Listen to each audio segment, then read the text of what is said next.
بول و دم اسودی یرکانی اور اختمی، بول و دم اسودی یرکانی اختمی ریائی۔ اس میں یہ خاصیت ہوتی ہے کہ اگر کرورے کے اوپر سفید جاگ ہو تو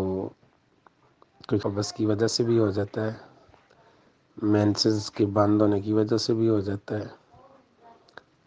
اس کے بعد بواسیر کے مسوں کی وجہ سے بھی ہو سکتا ہے، اس کے بعد ہیضے کے بعد بھی اس طرح کا ہو سکتا ہے، جب تیز ترین بخار اور اینٹی بائیوٹک ادویات دی جائیں اس کی وجہ سے بھی ہو جاتا ہے۔ یہ کرورہ جو ہے بیسیکلی اس طرح کا رنگ جو ہے یہ پتے کی نالی میں پتھری ہوتی ہے، پتے میں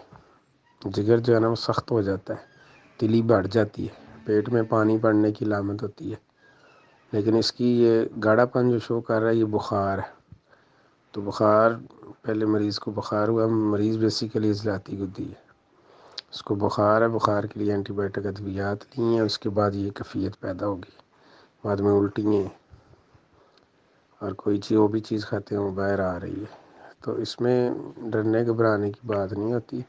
سرخ یا سیاہ کرورہ دیکھ کے اکثر معالجین حکماء کرام اطباء آئے جاتے ہیں، اس میں ڈرنے والی بات نہیں ہے۔ زاری مریض کا مزاج ہے، اس کی جو زاری کیفیت ہے نا اس کو مد نظر رکھیں۔ شیخین اور طباء اور اساتذہ کرام فرماتے ہیں جو حال کی گھڑی ہوتی ہے نا اس کو دیکھنا چاہیے کہ موجودہ کنڈیشن کیا ہے، کرورہ ہے، نبض ہے، مریض کی زاری حال کا حال ہے، اس کی کیفیت ہے، اس کا ذاتی مزاج ہے، اس کی پھر حال میں جو مزاج میں تفرق پیدا ہو گیا، پھر نفسیات ہے، اس کی کیفیات ہے، اس کے مادے کے اندر خرابی ہے، پھر اس کی خلت میں بگاڑ ہے، پھر اس کے وظف کے اندر جو خرابی ہوگی اس کو دیکھ کے اس کے مطابق جو ہے نا وہ نتیجہ اخذ کرنے کے بعد فتویٰ لگایا جا سکتا ہے۔ تو لہٰذا یہ بخار ہے، اس کو غذا میں انڈے دیے انڈے فرائی اور دوپہر میں گوشت سوپ بنا کے، سبزی گوشت سوپ بنا کے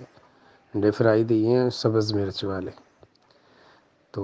شوربے دار چھوٹا گوشت سبزی گوشت سوپ بنا کے روٹی بند، اور کعوہ پدینہ بڑی الائچی دار چینی کا، اور دوائی میں صرف اکسیر بخار ہاضم، اس میں حلیلہ ہوتا ہے 4 حصے، اجوین 1 حصہ اور کالا نمک ہے اس کا 5واں حصہ، اور کالی مرچ ہے 1 تولہ، یعنی 1 پاؤ۔ اگر آپ کی اجوین دیسی ہو، حلیلہ 1 کلو، اجوین 1 پاؤ، اور اس میں 50 گرام جو ہے وہ نمک ڈالیں پسا ہوا، تو 20 گرام کالی مرچ